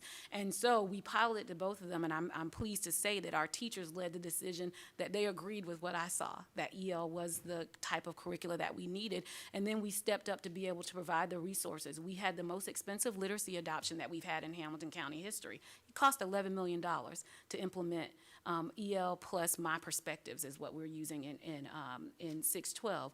It was worth it. It was worth it. Teachers are worth it. And they have, even as we were in the pandemic, we implemented that literacy resources. And what school leaders have said, thank God that we did that. We thought, ooh, why would you try to implement a new curricula during the middle of a pandemic when we're going to have all of this, remote learning, in-person learning? But what they've said is it has made it so much easier to align because we have what we need. We don't have to pull it together piecemeal. And so one of the best things in hindsight that we did was to purchase that curricula and actually move forward with implementation. So those are the ways in which I have supported school leaders and what I think are the two current prevailing issues. Well, our one-on-one questions was going to be one of those that you just gave me the data, but because I'm big on the social worker piece, but I thought we had 21. I better check that. Yeah, it was in a it was in a chart that I read 15. Okay. What types of programs have you found to be most effective in improvement student learning, which I think you might have just answered? And I need to know what makes them effective and how did you evaluate that effectiveness? And then how do you communicate that effectiveness to the stakeholders? Yeah, great question. So first of all, let me say that when I hear the word programs, I want to make sure that we really pay attention to systemically. How do we approach teaching and learning? I'm not a big fan of quote unquote programs. There's no silver bullet, right? I mean, the process of teaching and learning is one that has a social relationship aspect. There are all the complexities of cognitive learning, and as I said to people, you cannot access cognitive learning until you've met that emotional component, that motivational component, and of course the basic physical needs of kids, right? So there's a lot of complexity to that, and I don't think that there's a program that can solve it. The thing that I think is most promising about how we're trying to approach the work now in Hamilton County Schools is that when I think about meeting the needs of all kids and being able to meet them where they are in order to fill skill gaps and accelerate kids and help those who are struggling, it's really around this notion of student success planning. And what we've said is that we want to be able to identify the strengths, interests, and needs of every child. And once you do that, you can then match them with the resources that they need, both in school and out of school, with community partners to fill those gaps. And that's the way that we're going to achieve true educational equity. And so that's not a program, it is a framework. It is a way of thinking about how we approach the whole child and how do we make sure that we're meeting the needs of every child and that we're customizing, personalizing the experience for that child and really bringing to bear all of these great resources that you all have in Polk County. I was talking with the folks at Polk Vision, and they were saying that you all are an Alignment USA district. And so you've already got the foundations there that people have stepped up and said, we want to make sure that we're meeting the needs of kids. What we need to do as the district is be the quarterback of that.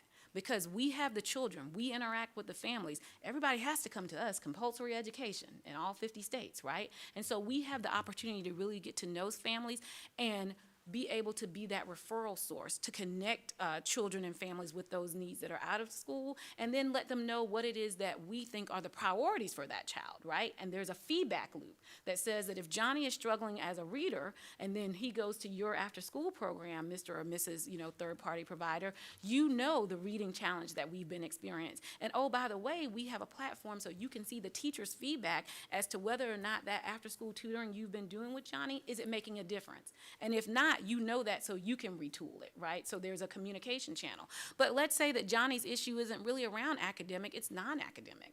That Johnny is really struggling with making friends, or God forbid that he's had a death in the family, a death of a parent, then what we need you to know, after school provider, Boys and Girls Club, is that, Johnny is really sad, and that we've been trying to make sure that we help him through this grieving process, but we want you to be aware of that and be able to have that feedback loop so that we know that Johnny importantly, is getting the emotional support that he needs to move through this trying time in his life. So I think that that has the most potential. When you talk about evaluating effectiveness, this is something that my background in terms of statistical data analysis, program evaluation is a sweet spot of mine. And that really means that on the front side, we say, what are the outcomes that we expect to see? What are we trying to accomplish as we move into this new framework, this new initiative that we're launching? And if we say that up front, then let's monitor what it is that we said we expected to see. And so we go back and we have those progress monitoring, checking what our results are. And that if we find we're not getting the results we expected, then we have to retool. We have to then reevaluate. We have to do something different.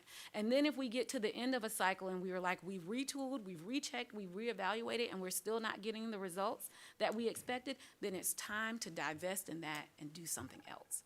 It's okay to say that the thing we thought would make a difference for kids didn't actually make that difference. And so that means we need to go and try something else. That's what the continuous improvement cycle is. So I've done work around return on investment, educational return on investment. I'm very comfortable with statistical analysis and doing that program evaluation framework where we determine at the front side what outcomes are we looking for, do that interim progress monitoring and benchmarking, reevaluate, refine, and then if we find that we haven't gotten the results, divest, do something different. But if we find that we did get the results that we expected and met the expectations, scale.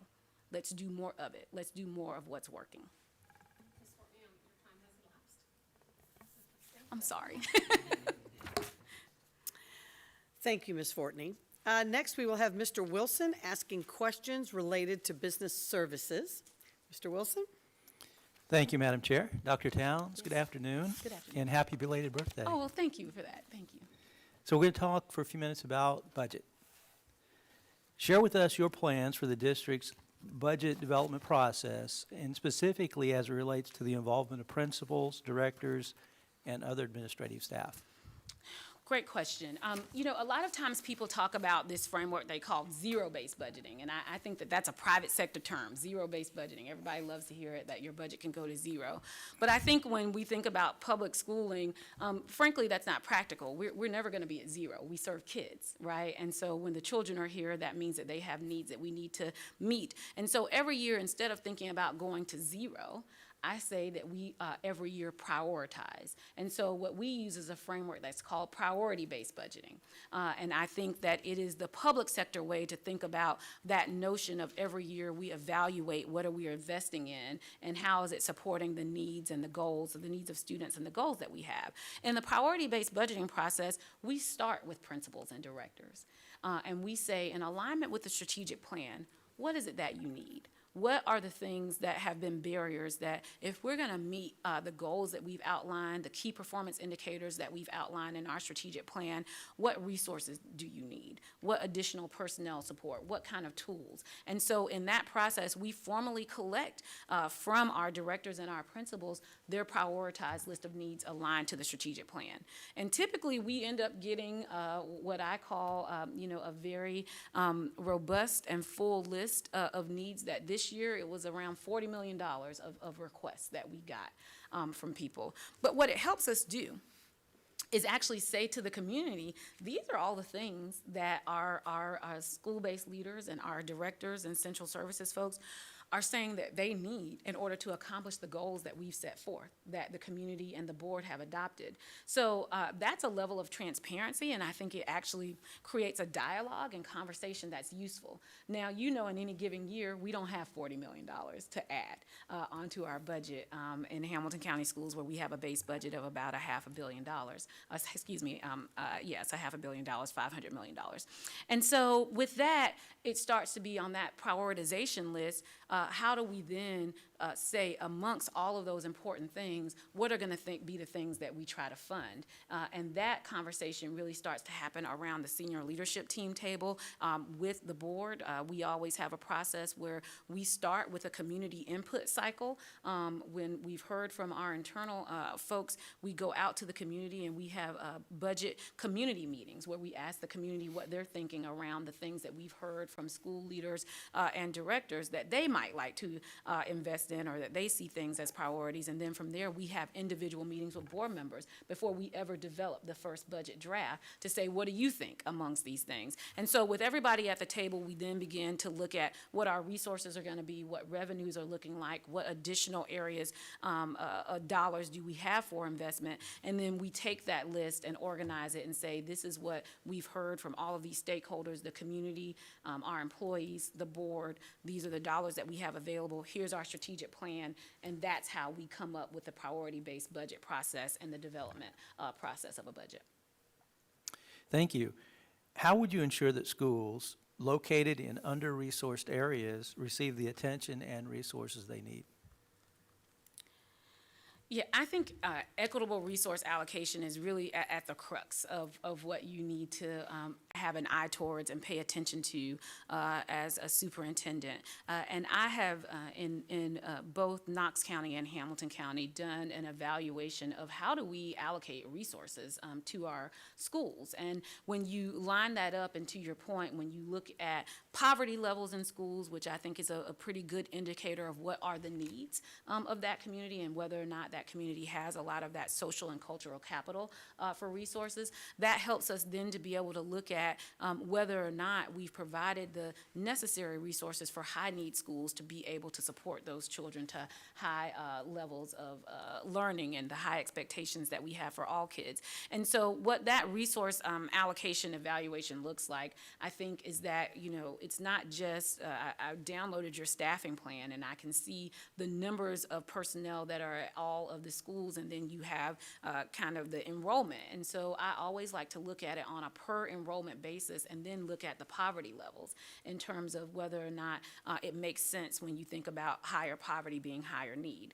What I found when I got to Hamilton County schools is that we had done what I called inverse equity, right? That we had schools that were very affluent schools, small schools that had very small teacher to class, teacher to staff ratios. And then we had these high poverty schools with lots of struggling kids who then had very high teacher to student, staff to student ratios. And so that meant that we needed to do some right sizing. And the first way to think about that is, what are our goals? How do we do that adjustment for what do we believe in a staffing allocation?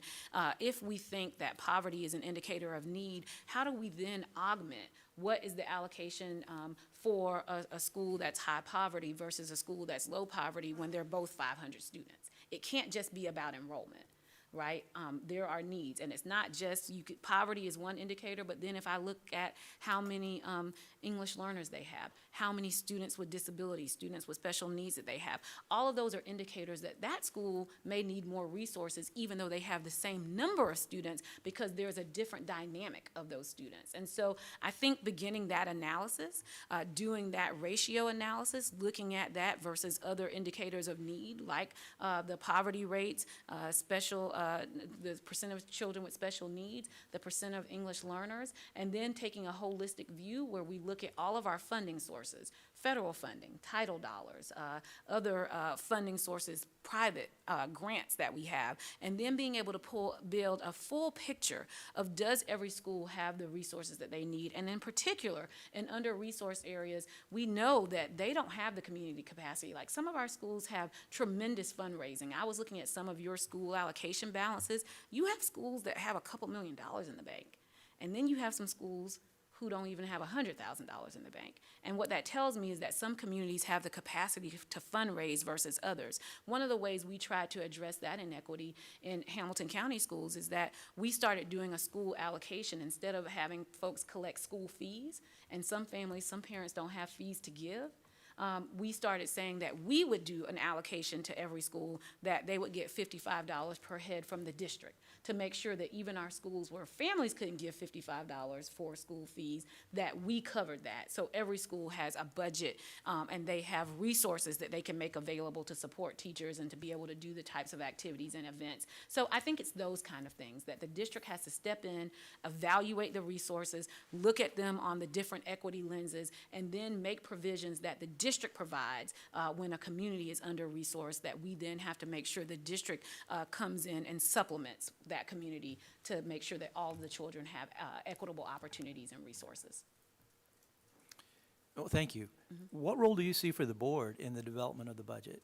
Absolutely. I think the board is critical to the development of the budget, as well as, frankly, from a governor's perspective, that's you all's, big job. And here in Florida, because you all are putting forward the millage rates for property taxes, et cetera, we have to be operating in lockstep in that board development process and making sure that we meet all of our legal obligations around truth and millage, et cetera, and meeting the timelines that the state has set forth. So I think in a budget development process, the first step is to work with board leadership to set a timeline and make sure that we know what statutory deadlines that we have, and then how we're going to build in all those feedback and input sessions along the way. So we would start that process. That's something that really, given your budget calendar, as I understand it, that you really need to be starting in November or December of the current fiscal year for the next fiscal year. Once we agree, based on the board's direction with that timeline, then it's about starting to execute on the timeline, and particularly those community input sessions. We work with our board to make sure that when we have those community feedback sessions, that you all are there to be representatives of your community and hear firsthand what your community is saying about what they want in the budget and what they want to prioritize. Once we've had those input sessions, as I mentioned, we then come back to the board with the list of priority-based budgeting requests that we've gotten from our internal staff, and then we organize what we heard in the community meetings, and then we come to you as board members and say, this is what we heard overall, and then this is what we heard in your specific district, and get your feedback on what do you think based on those priorities that we've heard from our internal staff, the community at large, and then your specific district. What would you like to see administration really shape as the meat of the budget, where we have opportunities for investment or divestment, if you will. And then after we build that initial budget working draft, and along the way we're having public work sessions, right, where we're able to bring to you all, based on that timeline, whether it be the first, you all, in our case, we have to talk about property valuation, and have we gotten everybody's notices out, right? And then we have to notify the public of that process of whether or not there's going to be an increase based of their individual taxes based on that valuation. And so then when we get a sense of what our revenue is, we come back and present that to you all as the board, and that allows us to then start filling in the pieces, that puzzle, right, that I talked about. The puzzle based on the feedback from you all as the board, and that back and forth. And then when we are to the point that we have a draft budget to present, the way that we like to work is that you all as the board have a lot of time to process that information. So we present our draft full budget, and then we have 2 weeks that the board is able to study that budget. And in that 2 weeks interim, we meet with each of you individually and take time to see if you have questions, thoughts, other ideas. We've certainly, at times, we proposed things based on what we thought we heard, and then we've had board members come back and say, you know what, I think that we ought to prioritize this over that. Maybe we should shift some dollars from here to there. And then we respond to that. And by the time we come back 2 weeks later for the actual budget ratification, the vote, we have then made those adjustments based on the feedback of the board, and that we have then a cohesive budget proposal to present to you all that you can then vote to approve, and then as administration, we go get to work. Okay. 2 minutes, okay. Our last question goes to transparency. What is your vision for financial reporting, transparency, and maintaining the public trust as it relates to the financial affairs of our community?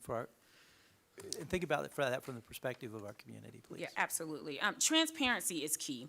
And a lot of times, we are steeped in the work that we're doing, and you all as board members have a bird's eye view, and you get all these terms and familiarity, but the general public, they're not steeped in this work. They're not thinking about school finance on a day-to-day basis. And a lot of times I think that we articulate things in a way that's not accessible to the general public, and that builds distrust. When people don't know the jargon that you're using, they presume you're trying to hide something. And so what we've really done in Hamilton County is completely revamp our budget narrative process. Instead of giving people a big, 200 set of spreadsheets that they can't make heads or tails of, and using all the language of an audit, we try to communicate in plain language what it is that we're doing. And so that anybody could sit down, and I'll talk in my closing about a packet, but you'll see the budget narrative and an executive summary where anybody could sit down and read 5 pages, 10 pages of charts and graphs and have an understanding of what it is that we're trying to accomplish. What is this new budget going to invest in? And what are the things that we couldn't invest in? And so that way people feel like, okay, I have ownership of this information. I've been able to absorb it and grasp it. And now I'm able to ask the questions that I want to ask, because it hasn't just been some type of, Latin speech that I was reading, that I actually understand what it is that the district is trying to accomplish. Along with that, we've created an area on our website that we call Open HCS. We post all these documents, that if you want to know every piece of the budget development process, even if you couldn't make the school board meetings and you don't want to go to the board doc site, you just hit our website. We've got it all lined up so that people can go and look at the information, download the information, be able to see what's there. We are able to now, we're actually implementing a new enterprise resource planning tool. It's called Munis. We'll be able to, in real time, allow folks to see kind of what the big expenditures have been for the district, because people want to know that. How are y'all spending the money?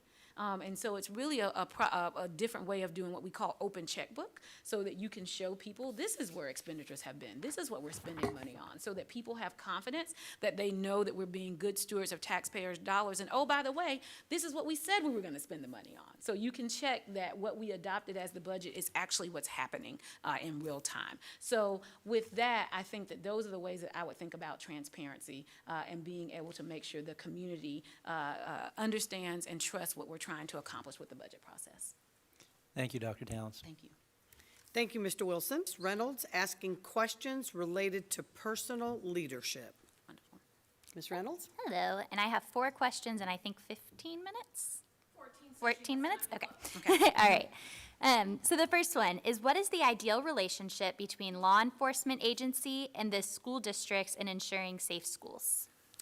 Yes, I think the ideal relationship between law enforcement and schools is that first and foremost, it's the principle of defer to expertise. Law enforcement, they're the experts in public safety. That is not my skill set. I have not had any training for that, and so I would want to rely on the sheriff's department and law enforcement professionals to give us advice. And once they give us advice, we want to follow their advice. On the other side, defer to expertise, I would hope that law enforcement would defer to our expertise around schooling and what it takes to have a teaching and learning environment that's conducive to kids being able to perform at high levels and our staff feeling safe. And so with that mutual respect of our areas of expertise, I think that we can find what the common ground is for the kind of recommendations that make sure that our community first knows that we keep safety as our number one priority. I say this all the time, people send their children to us every day, and they want us to send their children home to them in the way that we got them, right? I mean, that is our first responsibility, to keep our children safe. And so with that, I think the relationship that we have with law enforcement would be one of mutual respect, where we both understand each other's respective expertise, and then that we're able to communicate to the community how we're acting together and collaboratively to have a set of best practices and standards that we're implementing around student safety. Thank you. Next, please share your thinking about organizational culture in a school district of this size and any specifics relating to Polk County. So when I think about organizational culture in a large district, first and foremost, I say that, our school leaders, they're operating all of these individual sites, right? You have 150 schools here in Polk County Public Schools, and every building has its own culture. frankly. And so we have to acknowledge that we have all these little microcosms of the districts in our schools and in Polk County, because you have all of these individual communities. Some of the schools are taking on what is the culture of that community that they're in. And so given that, I think that when I consider setting organizational culture, it's about setting what I call, kind of those guiding principles, those overarching themes. And that's what I think core values are. Because if people if we agree on our shared set of values, then even though the behaviors may look a little different in every school in terms of how you get to those core set of values, the culture is going to look similar, right? So in the way that if we say that integrity is one of our values, and that we all agree to that, and that's something that we uphold across the district, then all the behaviors in our schools should reflect that value of integrity. And so even though everybody's way of doing it will look a little different, integrity will come to the forefront, and then you have consistency of culture.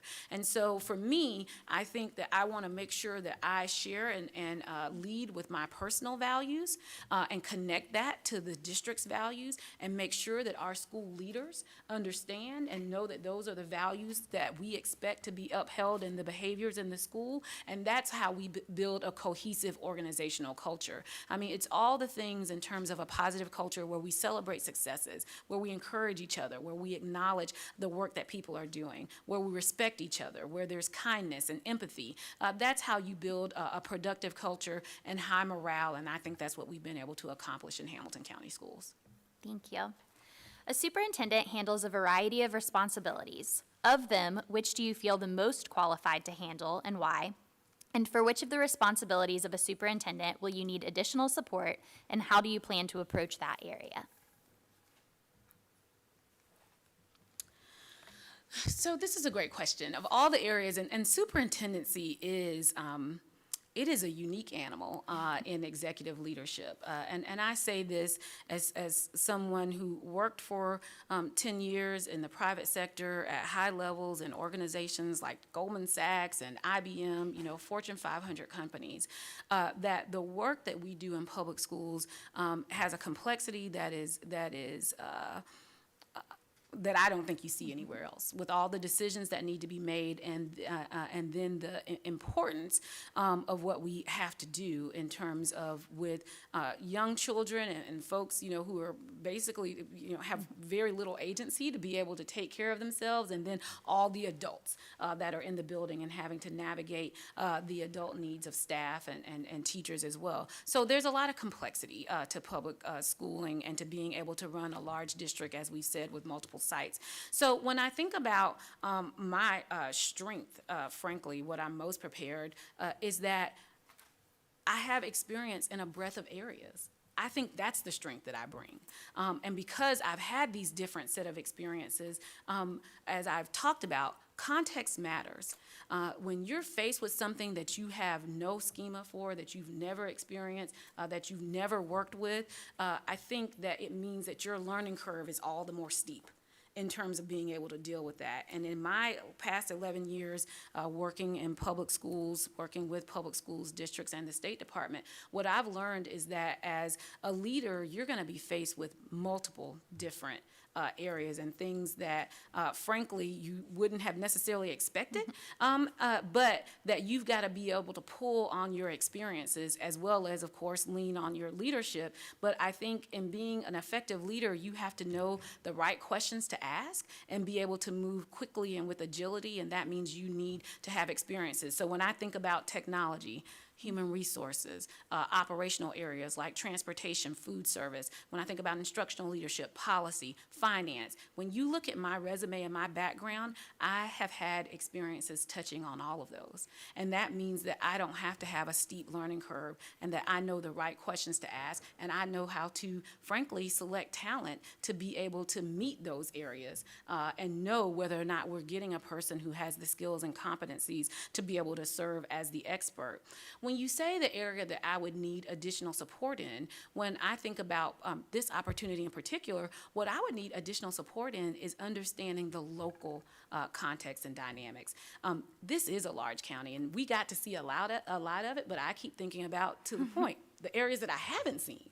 and the people that I haven't met yet. And so what I'm going to want from you all as board leadership is to be helping to support me to make sure that I meet the community members and those who are engaged and influencers and who are active and leading around public education in every community, in every corner of this county, because I think that's what it's going to take to be successful. And so I wouldn't know where to start. That's where I'm going to be asking for support. I'm going to be asking for school leaders to tell me who in your community is an engaged community member that you think needs to know, that I need to know the superintendent. Who is that business person that's an advocate that supports you in academies? You know, who is that parent who is an influence of other parents whose children have already graduated, but they are someone who still really supports public schools? So that's the kind of support that I'm going to be looking for to help me build relationships and make sure that we cover the entire community with them feeling like they have a personal knowledge and interaction with the superintendent. Absolutely. And last question, what is the most important part of the superintendent's job and why? What is the most important part? I really have to say that, and I've reflected on this a lot in my time and in education and the things that I've learned and what I thought I knew, you know, about public education in 2010 when I went to Knox County Schools, and what I know now, which is a big difference, right? I've had to learn a lot along the way, and I really think the most important job is advocacy for public schools.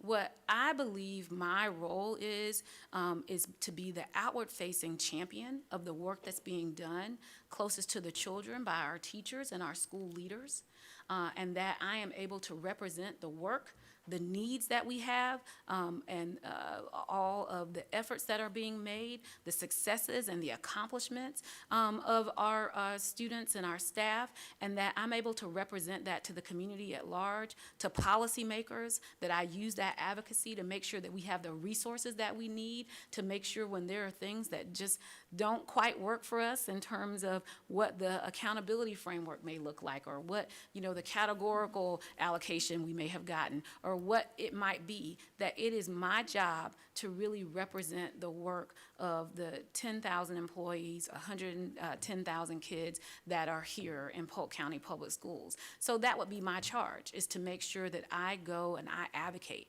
on behalf of our schools, and that I show up as a credible influencer for the folks who are have an impact on the way that we're able to accomplish our goals, and that our teachers and school leaders and children and families know that I wake up every day thinking about how can we get the things that we need to be successful, and that I go and do that work. And in the meantime, I build a top-notch leadership team that makes sure that the internal work of the district is happening and it's aligned to a strategic plan that we've created together, and that we really are able to take Polk County Public Schools to new heights.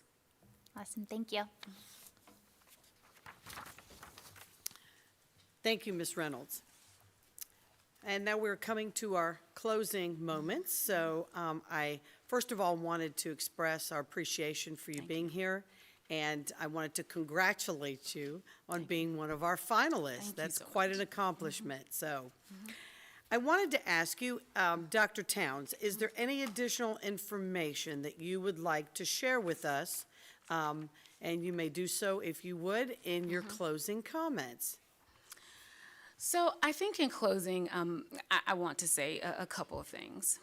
First of all, I think that we've touched on this through this conversation that we've had, and I appreciate the thoughtfulness of your questions. I've said this to someone the other day. I love a process with rigor. And this has been a rigorous process, and I really congratulate you all on the efforts that you have put into this superintendent selection process and the way that your community has been engaged, and that vetting process that I think will serve whomever is selected well. And for me, as a professional development and growth of my own, that even if I am not selected for this opportunity, I think I am the better for having gone through this process with you all, and I really appreciate that effort that you've put into this process. But what I have learned over these past 3 days here in Polk County is that Polk County, when I say, well, what is Polk County? What is the Polk County community, or what do people need? And people respond to me that, well, Polk County is a lot of things. Polk County is a very diverse place, and that it's hard to sum it up because you all have so many wonderful things that are happening, so many wonderful communities and wonderful people in those communities. And so when I think about the connection and what I want to make sure that I leave you with, as I would love to be able to serve the Polk County community, I think that I have talked about the fact that I have been, right next door to Polk County many times, as I have a family, a friend who is a sister to me. I'm my mother's only child. My good friend, her name is Tina. She is the oldest of 4 sisters, so I've just put myself in there. I'm the 5th sister in her family. And my godson, her and her husband, they are in Lake County and Claremont, and so I've spent a lot of time right next door to Polk County. And if there's one thing that I've learned over this pandemic, is that family is so important. It's important to be close to people that you love.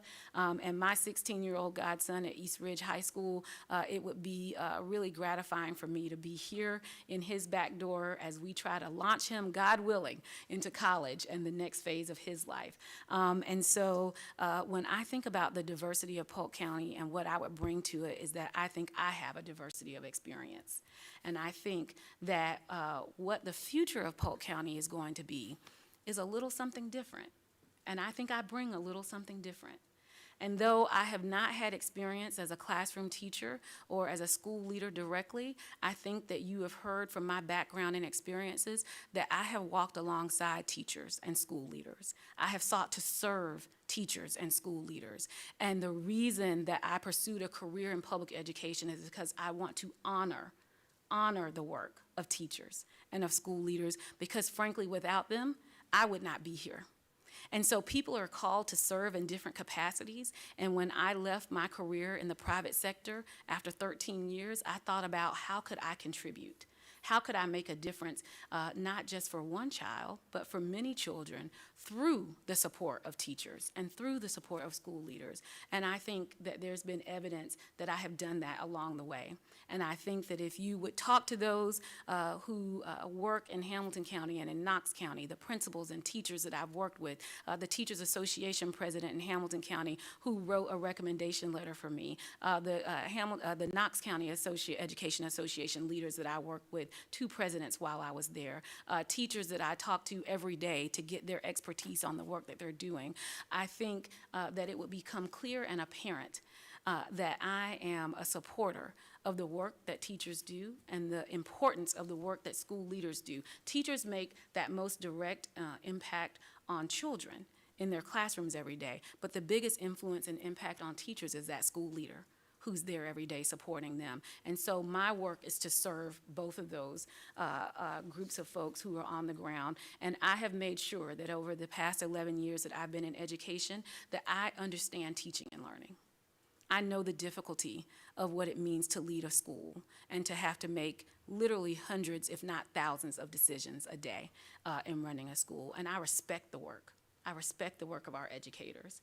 And that in me, they will find a fierce advocate, someone who wants to support and lead, but someone who will make sure that on the other side of what it takes to be an effective superintendent, that I have those resources aligned, I have the operations together so that those things are not distractions or barriers to the work that they need. I looked at your fiscal year 21 budget, and once you add across all of your general operating fund, capital, other revenues, it's a $1.5 billion budget. 45% of that is not school related. 45%. So as you all think about the decision that you make around the next superintendent, I believe that I've demonstrated that I have the instructional leadership to support the 55% of the school-based expenditures that you have. But you're running a $700 million organization that is about operations, transportation, technology, all of the other things that are important to keep schools going. And I believe that I bring to you a set of skills and experiences that says I can deliver on that. And that what you need is the whole 100%. The whole 100% to lead the Polk County Public Schools and to really be able to achieve that level of excellence that I've heard from every community member that I've talked to, that you all want excellence for each and every child in each and every community. And so that's what I believe that I can bring. I thank you all for this opportunity to talk to you. I thank you for this process that has helped me to grow and learn. And I wish you all the best of luck in this decision. And know this, regardless of how it turns out, I'll be back in Polk County. And we will welcome that. Thank you. Thank you. Dr. Towns, do you have any questions for the board? I don't think that I have any questions. I know I get to talk with each of you all individually tomorrow. I would say that I have provided each of you, you have a gray folder with a portfolio. And what I have taken the opportunity to do is draft an entry plan that I would love for you all to be able to talk through. Of course, if I am selected, I will work with you all to finalize any entry plan, but I wanted to put some thoughts together so that you all know the way that I would approach entering into the district. And so I hope there's the opportunity for us to discuss some of that. And then, of course, I've also put together some other artifacts, right? Evidence of the kind of work that we've done and the way that we communicate about results in our district with our strategic plan progress reports and updates, as well as how we promote our schools of choice, magnet schools, open enrollment schools, our future-ready institutes that are like your career academies, as well as the student success planning. I wanted you to have a little bit more background on that pilot that we've done, where it is our goal to make sure that every child has an individual plan for success that we can bring our community partners into alignment with. So I look forward to the individual conversations tomorrow, and hopefully there'll be an opportunity to ask questions that I may think of tonight when we have those conversations. Awesome. Thank you. Great. Thank you. Appreciate your time and your talent today, and this will conclude the interview with Dr. Towns.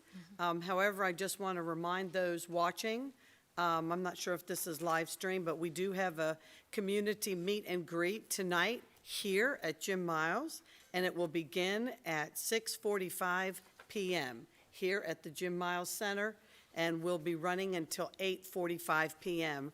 So if those of you that are watching or those that are publishing stuff on social media, let folks know. We would love to have a great turnout for them to be able to meet and greet each of our 5 finalists so that we can get some feedback as to what you all as a community think about our 5 awesome finalists for superintendent's position.